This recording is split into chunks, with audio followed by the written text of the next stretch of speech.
नमस्कार विद्यार्थियों, उत्कर्ष online classes में आप सभी का स्वागत है। 10वीं हिंदी विषय के अंतर्गत हमें किस तरह से परीक्षा में प्रश्न प्राप्त होंगे, किस तरह से हमें उन्हें हल करना है, रचनात्मक प्रश्नों को कैसे करना है, पत्र लेखन निबंध लेखन को किस तरह से हल करना है, अगर प्रश्न निबंधात्मक है तो उसे कैसे हल करें, ये विशेष ध्यान रखेंगे कि मॉडल पेपर इसलिए बनाया दिया जाता है कि 3 घंटे 15 मिनट के अंतर्गत विद्यार्थी समय नियोजन करते हुए प्रश्नों को हल करे और पेपर भी उसी समय नियोजन के अनुसार बनाया जाता है। अतः प्रश्नों के अंतर्गत ये लिखा जाएगा आपको और दिया भी जाएगा कि 25 से 30 शब्द है या 50 से 60 शब्द एक पंक्ति में देना है, एक शब्द में देना है, वस्तुनिष्ठ है, अति लघु है या लघुत्रात्मक है या निबंधात्मक है, उन सब को ध्यान में रखते हुए आपको सभी प्रश्नों को हल करने हैं। पर इन सब को हल करने से पहले एक विशेष बात आप ध्यान रखना कि जब भी आप प्रश्न पत्र हल करें, प्रश्न क्रमांक जरूर लगाएं ताकि परीक्षक जब प्रश्न को जांचे और उसका उत्तर ढूंढने का प्रयास करें कि आप पहले पेज पे प्रश्न क्रमांक लगा रहे हैं, उत्तर कहीं और लिख रहे हैं, ये गलती ना करें। प्रश्न क्रमांक 1 है तो 1 लिखें, भाग अ है तो भाग अ लिखें, भाग ब है तो ब लिखें, भाग स है, स का आप तीसरा करें तो भाग स तीसरा, इस तरह से करें। प्रयास ये करें कि भाग अ एक साथ हो, ब एक साथ हो, स एक साथ हो, तो ये एक तरह से प्रेजेंटेशन होगी आपके प्रश्न पत्र को अच्छे से करने की, जिससे परीक्षक को यह भूमिका अच्छी लगेगी कि जो भी विद्यार्थी हैं उन्होंने तैयारी बहुत अच्छे से की है, हर भाग को संतुष्टि के साथ हल किया है और प्रश्नों को समझकर उत्तर लिखा है। जल्दबाजी में किसी भी प्रश्न को हल करने की आवश्यकता नहीं है, आराम से और तसल्ली से करें। तो देखें मॉडल प्रश्न पत्र किस तरह के प्रश्न आएंगे और किस तरह से आपको इसकी भूमिका बनाते हुए प्रश्न को हल करने हैं। देखें, सबसे पहले आपको प्रश्न पत्र दिया जाएगा। उस प्रश्न पत्र के अंतर्गत जो भी निर्देश बिंदु हो उन्हें ध्यान से आपको पढ़ना है, फिर हल करने हैं। परीक्षार्थी के लिए सामान्य निर्देश, परीक्षार्थी सर्वप्रथम अपने परीक्षा जो भी आप दे रहे हैं रोल नंबर जरूर होगा, उसका अनुक्रमांक आपको लिखना है, तसल्ली से, जल्दबाजी नहीं करेंगे। प्रश्न पत्र में नामांकन अनिवार्य रूप से लिखें। सभी प्रश्न करने अनिवार्य है क्योंकि आप पूरी तैयारी करके आए हैं, इसलिए जरूरी है कि सारे प्रश्न करें और प्रत्येक प्रश्न के उत्तर लिखकर प्रत्येक प्रश्न के उत्तर से अंक अधिक से अधिक प्राप्त करने का प्रयास होना चाहिए। प्रत्येक प्रश्न उत्तर दी गई उत्तर पुस्तिका में ही लिखेंगे, अन्य किसी तरह की उत्तर पुस्तिका मान्य नहीं होगी।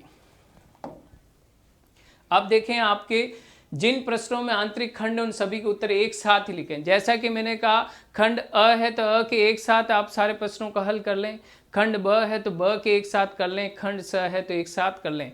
इससे व्यवस्थित काम भी होगा और कॉपी जांच करने में भी समस्या नहीं आएगी परीक्षक को।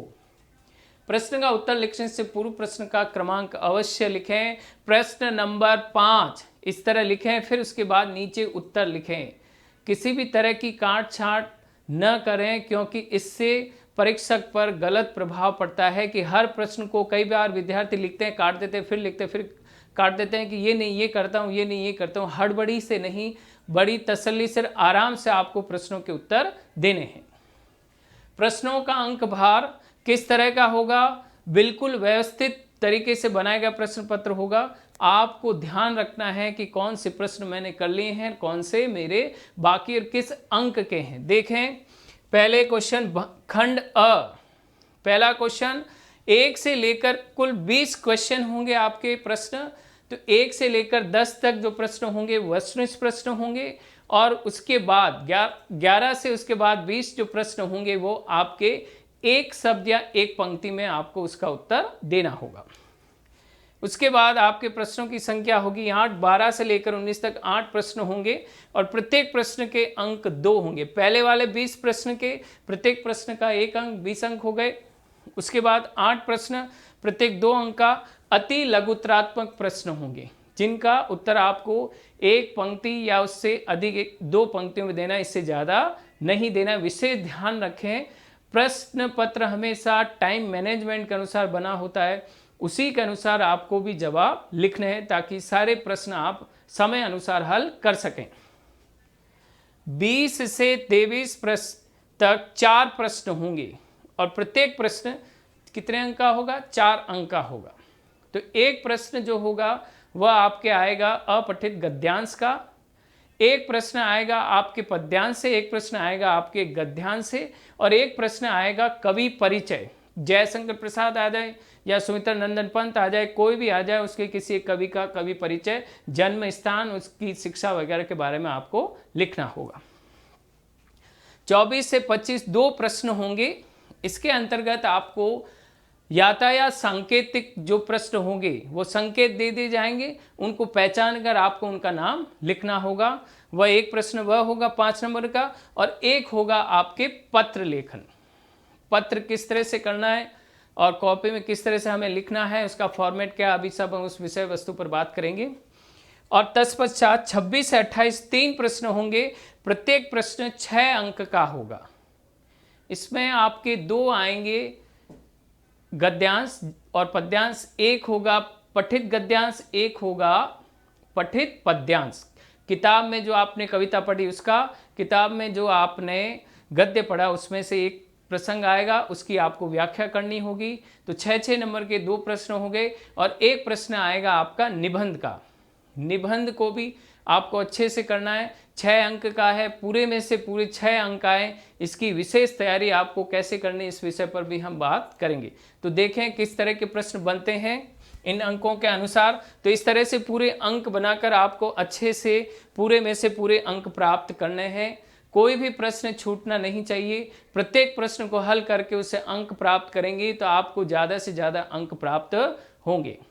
पर 2 बात विशेष ध्यान रखेंगे, ये भाषा का पेपर है और भाषा में 2 चीज़ देखी जाती है, एक लिखावट और दूसरी त्रुटि।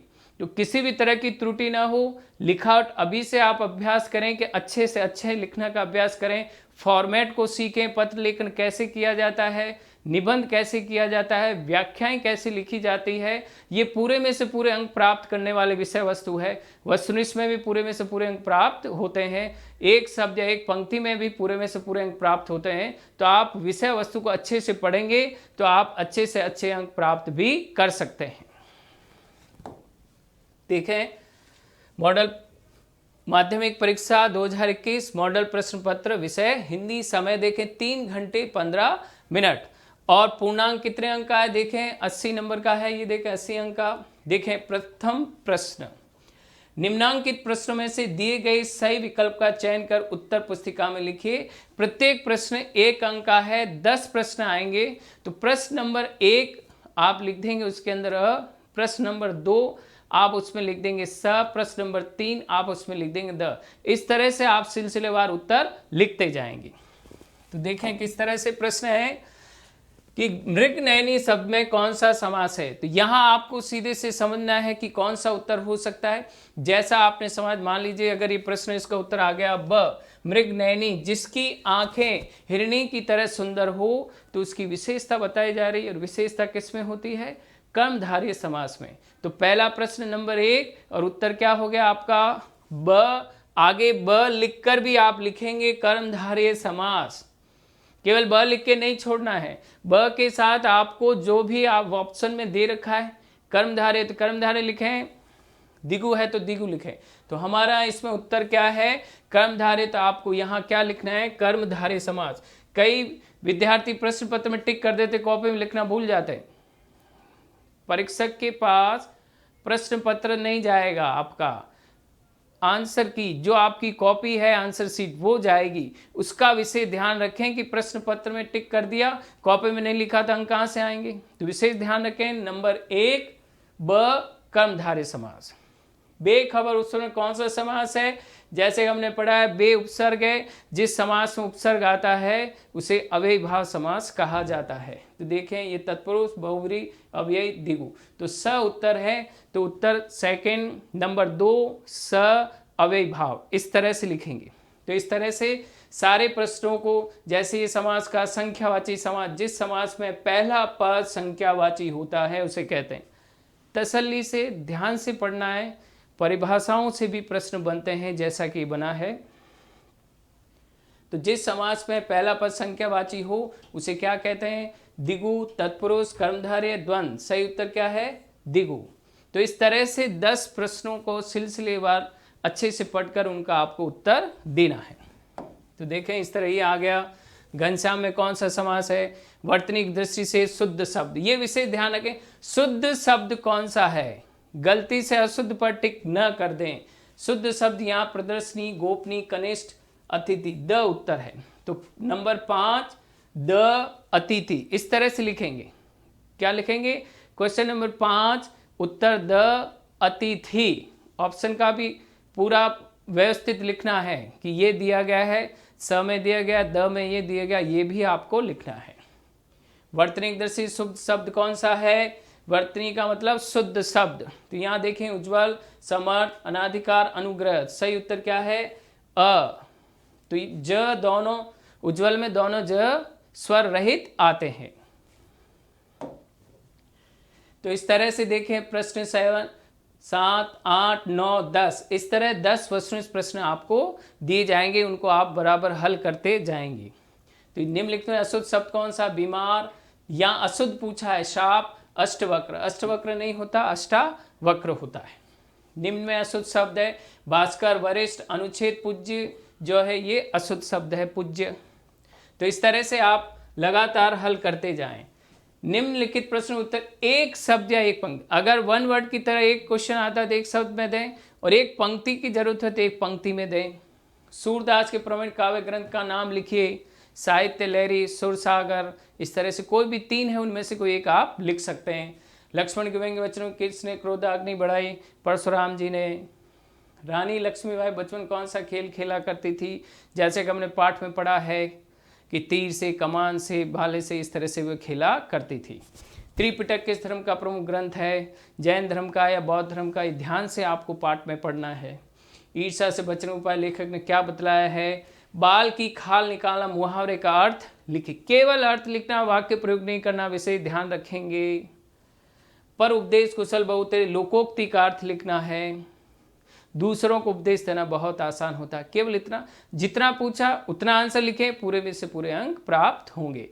अतिरिक्त आप लिखना या उसको लिखने का प्रयास करना या बताना कि मुझे बहुत आता है तो बहुत ज़्यादा उसको लिख दिया तो आपके अंक कट जाएंगे। जितना पूछा उतना ही जवाब दें। दिए गए प्रश्नों में रिक्त स्थान की पूर्ति कर उत्तर पुस्तिका में लिखिए। प्रत्येक प्रश्न 1 अंक का है। तो मृदुल वसंत जीवन के खालिस्तान पड़ाव का प्रतीक है। ईर्षा की बेटी का नाम क्या है? सुनहले सूर्योदय सूर्यास्त की भूमि है। तो इस तरह पाठ को जब अच्छे से पढ़ेंगे तब आपको पता चलेगा कि ईर्षा की अन्य दूसरी बेटी का नाम चिंता है या चिता है, क्या है ये समझना है। सुनहले सूर्योदय सूर्यास्त की भूमि क्या है? अंडमान है, निकोबार है, कौन सा है? तो मोहन राकेश की इस कथानक को आप पढ़ेंगे तब आपको इसका उत्तर ज्ञात हो जाएगा। वहां आपको पाठ में क्वेश्चन नंबर 9 सीधा आप इसके अंदर उत्तर लिखेंगे। मृदुल वसंत जीवन के पूरा लिखने की आवश्यकता नहीं है। सीधा आप इसके अंदर अगर चिंता, ईर्षा की बेटी का नाम चिंता है, निंदा है, क्या है, सीधा आप उत्तर लिख दें, आपको अंक मिल जाएंगे। अतिरिक्त समय लगाकर पूरा लिखने की आवश्यकता नहीं है। निम्नलिखित अति लघुत्तरात्मक प्रश्नों के उत्तर दीजिए। प्रत्येक प्रश्न 2 अंक का। अति लघुत्तरात्मक 2 पंक्ति से ज्यादा नहीं होना चाहिए। अभी न होगा मेरा अंत कविता का केंद्र भाव लिखना है। इसमें सीधे अपने शब्दों में लिखना है कि अभी मेरे जीवन की शुरुआत है, जीवन के अभी मैं आनंद को अनुभव कर रहा हूँ। इस कारण से जिस तरह वसंत ऋतु आती वैसे मेरे जीवन का आनंद आया है। अभी इतनी जल्दी मेरा अंत नहीं होगा। यह आपका सीधे शब्दों में उत्तर हो जाएगा।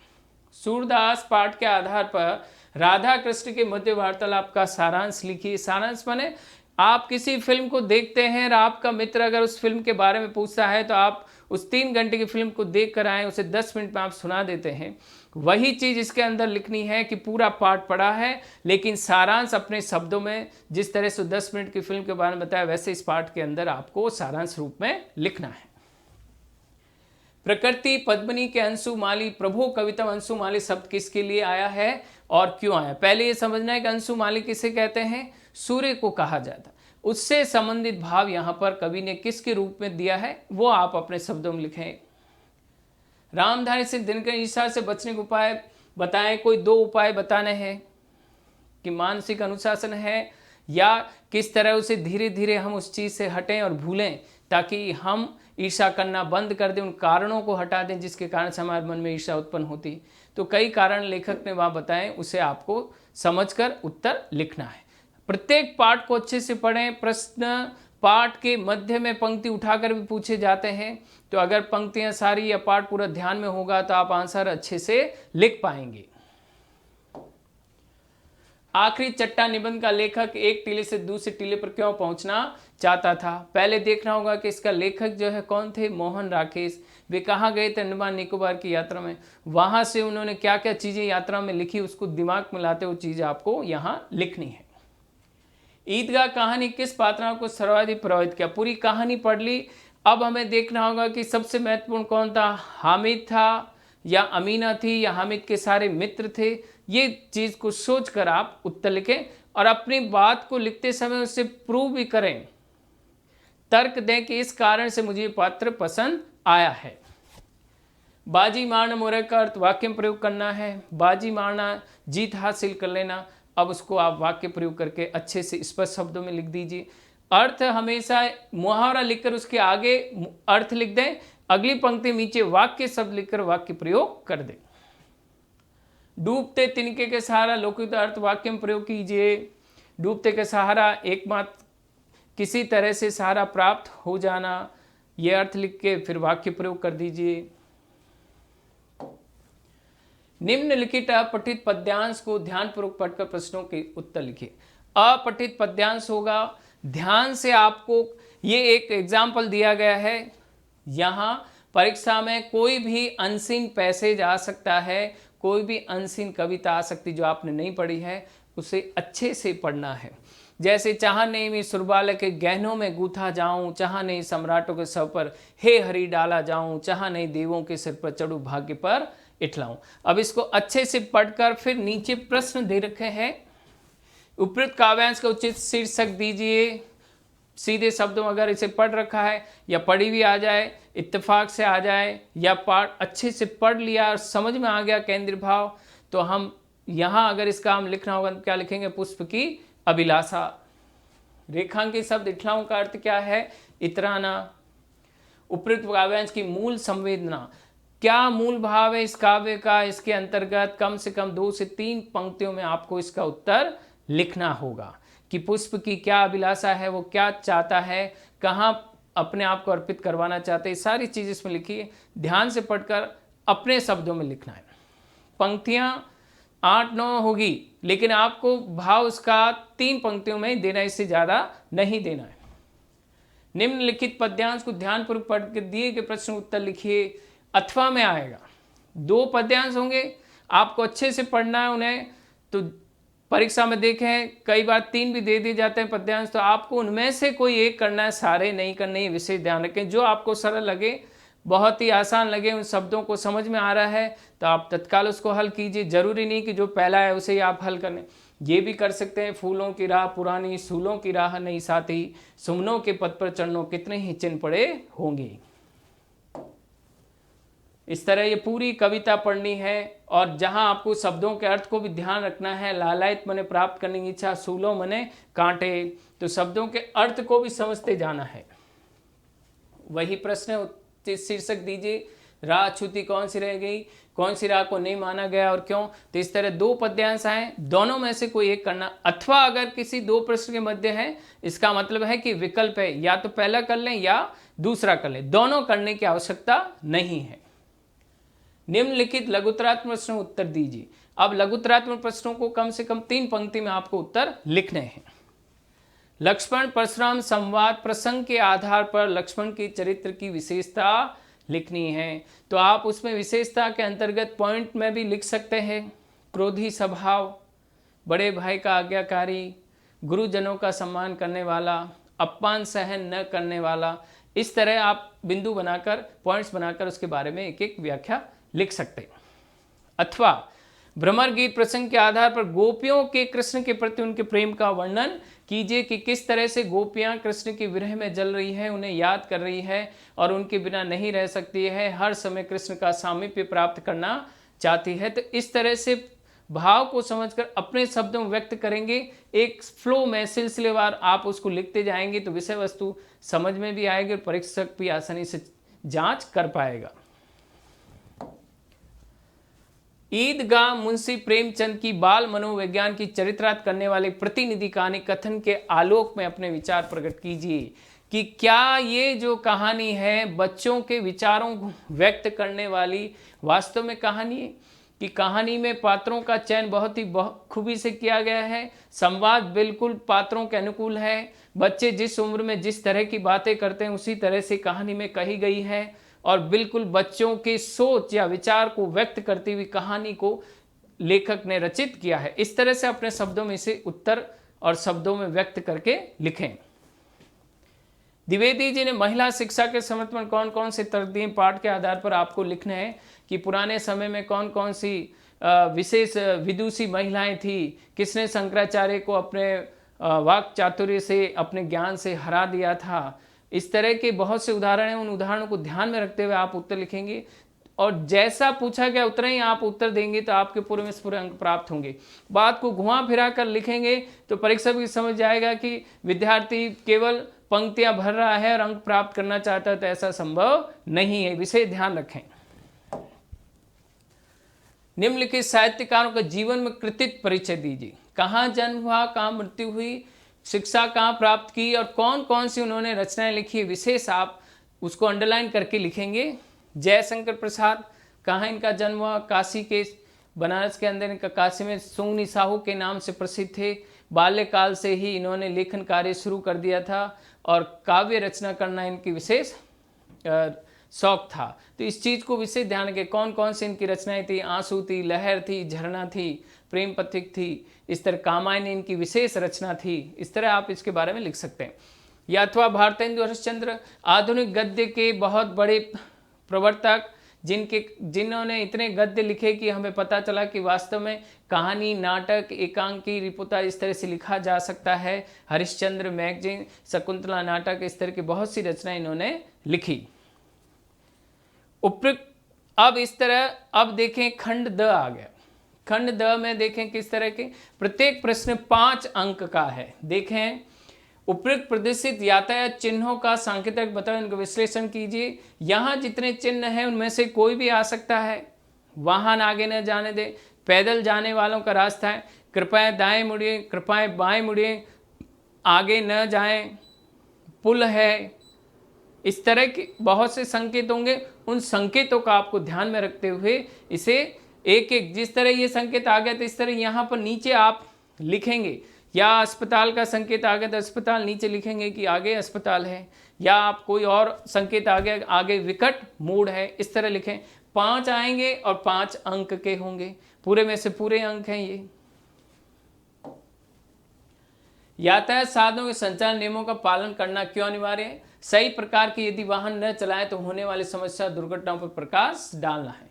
तो क्या क्या नियमों की पालना करनी है, किस तरह से साधन हमारे काम आते हैं, अगर हम नियमों की पालना न करें किस तरह की जुर्माना भरना पड़ सकता है, किस तरह की दुर्घटनाएं हो सकती है। सीट बेल्ट नहीं लगाया, मुंह पर मास्क नहीं लगाया, गाड़ी चलाते समय मोबाइल पर बात कर रहे हैं और दुर्घटनाग्रस्त हो गए, स्वयं को हानि हुई, सामने वाले को ज़्यादा हो गई।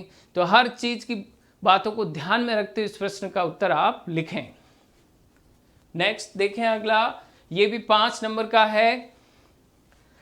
स्वयं को झीलाधीश गया, स्थान का नाम है गया, मानते हुए अपने झीले के समस्त राजकीय व गैर राजकीय विद्यालयों के संस्था प्रधान को पत्र लिखी, जिसमें अपने विद्यालय में गांधी जी के 150वीं जयंती मनाने के आदेश दिए गए हों। तो इस तरह के प्रश्नों, सबसे पहली चीज, जब आप पत्र लिख रहे हो, निबंध लिख रहे हो, व्याख्या कर रहे हो, तो एक ही पेज पर एक टॉपिक को लिखना है। कई बार विद्यार्थी एक पेज पर उत्तर लिखते हैं, अगले पेज पर उसका प्रश्न का उत्तर पूरा होता है, जिसमें अगले पेज की 2 पंक्तियां काम में ले लेते हैं, बाकी जगह खाली रहती, वहीं पर वो पत्र लिखना प्रारंभ करते। ऐसे ही नहीं, प्रेजेंटेशन है, प्रॉपर फॉर्मेट हो, 2 पंक्तियां हो गई, नीचे खाली जगह छोड़ दो, अगले पूरे साफ पेज पर आप पत्र लिखन लिखें, ऊपर हेडिंग लगाएं पत्र लेखन, फिर आप अपना पत्र का पूरा फॉर्मेट बनाएं।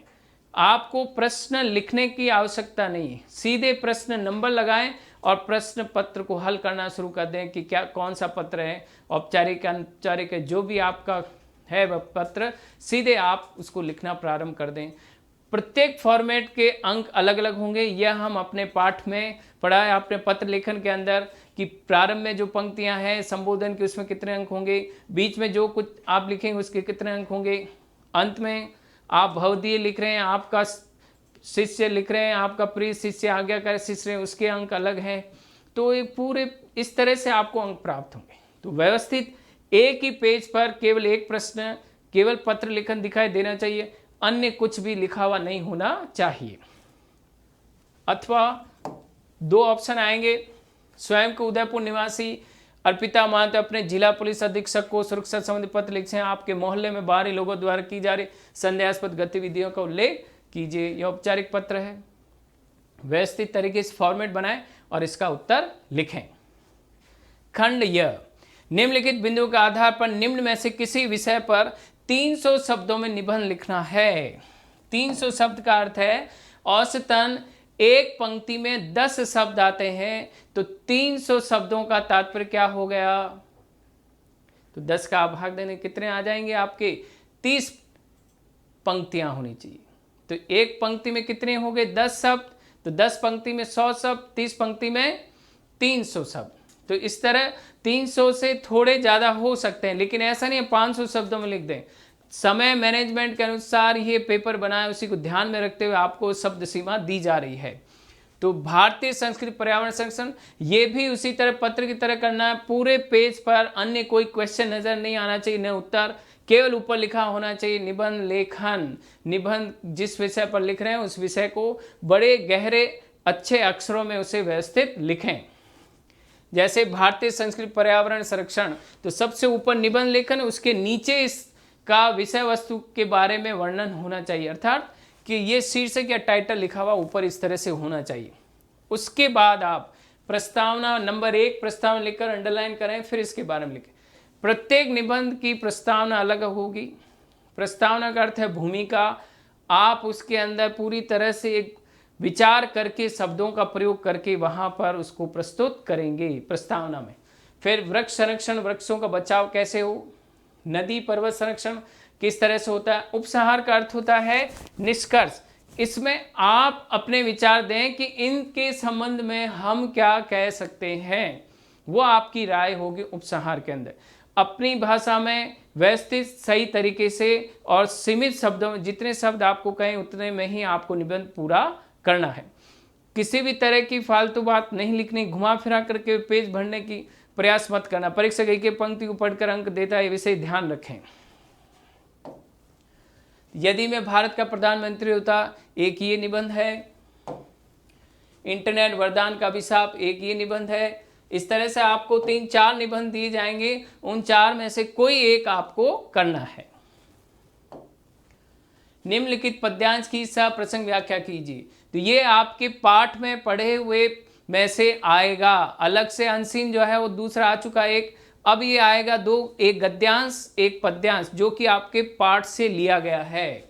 मेरे जीवन का जब प्रथम, इसमें क्या है? मृत्यु है, जीवन ही जीवन, अभी पड़ा है आगे सारा यौवन, स्वर्ण किरण कल्लोलों पर बहता रहे बालक मन, मेरे ही अविकसित राग से विकसित होगा बंधु दिगंत, अभी न होगा मेरा अंत। तो सबसे पहले आप इसके अंदर प्रसंग लिखेंगे, कवि कौन है, रचना का नाम क्या है, उसके बाद आप व्याख्या लिखेंगे अपनी भाषा में, उसके बाद विशेष लिखें। कम से कम 3 विशेष होने चाहिए। भाषा सरल सा सुबोध है, कौन सी भाषा है ये विशेष लिखेंगे। खड़ी बोली है, तत्सम है, तद्भव शब्दों का प्रयोग किया गया है, अलंकार कौन सा है, छंद कौन सा है, किस विषय पर बात की गई है। ये 3 से 4 विशेष आपको आने चाहिए, तब आपको पूरे में से पूरे अंक प्राप्त होंगे।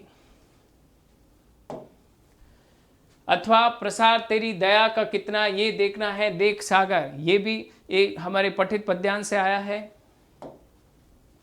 अथवा उषा की लाली में अभी से गए निकर, हिमगिरी के कनक शिखर, आगे बढ़ा शिशु रवि, बदली छवि देख रह गया अपलक कवि। अब आएगा गद्यांश की सप्रसंग व्याख्या कीजिए। ये भी आपके पठित पाठ में से है। जैसे मान लीजिए पुराने भारत की एक स्त्री पढ़ी लिखी न थी, न सही, उस समय स्त्री पढ़ने की जरूरत न समझी गई होगी। कई बार हम पाठ को इतना अच्छे से पढ़ लेते हैं कि पहली पंक्ति पढ़ते ही समझ में आ जाता है कि ये जो कथानक या पंक्ति है महावीर, कौन से लेखक, ध्यान आ गया आपको, महावीर प्रसाद द्विवेदी द्वारा रचित स्त्री कुतर्कों का खंडन पाठ से लिया गया है। तो पहले प्रसंग में ये आप लिखेंगे, उपयुक्त गद्यांश पाठ्य पुस्तक के स्त्री कुतर्कों का खंडन शीर्षक से लिया गया है, जिसके लेखक महावीर प्रसाद द्विवेदी हैं। फिर इसकी व्याख्या अपने शब्दों में करेंगे, फिर इसमें विशेष क्या है, नंबर 1, नंबर 2, नंबर 3, इस तरह से विशेष और अंक पूरे। ये दूसरा एक और आ गया आपका, इस तरह अथवा में दिया जाएगा आपको, पठित पद्यांश या गद्यांश अथवा में आएंगे। कोई भी एक आपको अपनी पसंद से करना जो आपको आसानी से सरल लगे कि ये मैं कर सकता हूँ, वही आप करें। ऐसा नहीं एक किया काट दिया फिर दूसरा किया काट दिया, ऐसे न करें। ये एक और आ गया। तो इस तरह आपको कोई 3 इस तरह से पद्यांश से 3 गद्यांश दिए जाएंगे, कोई एक आपको हल करना है। तो इस तरह से आपका ये मॉडल प्रश्न पत्र है, इसको दिमाग में रखें, उसी के अनुसार तैयारी करें ताकि आप परीक्षा में अच्छे से अच्छे अंक प्राप्त कर सकें। धन्यवाद।